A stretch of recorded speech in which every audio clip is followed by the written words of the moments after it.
We just have two final questions here. Yeah. One is, do you have any opinion as regards cremation or burial at death in regards to this whole question of heaven? Yeah. Uh, well, not in relationship to heaven, because I don't want, if I say I favor burial to cremation, I don't want anyone to think I'm saying I think if somebody's body is cremated that they won't go to heaven.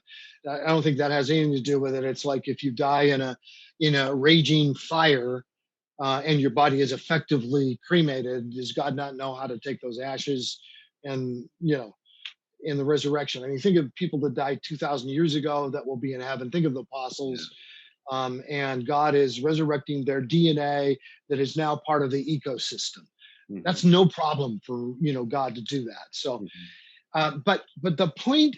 This is why I favor burial over cremation, because the pagan nations burned the bodies of the dead, and God's people buried them. And when I say bury, not always underground, but they put them in tombs.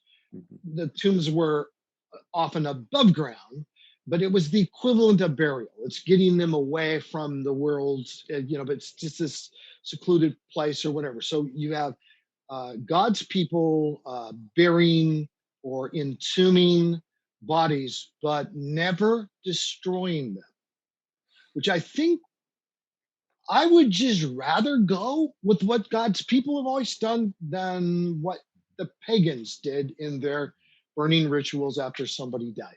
Do I think it's an essential question? Should anybody feel like, I've made a terrible mistake? I had a loved one and we had to decide and we cremated them. Don't worry about that.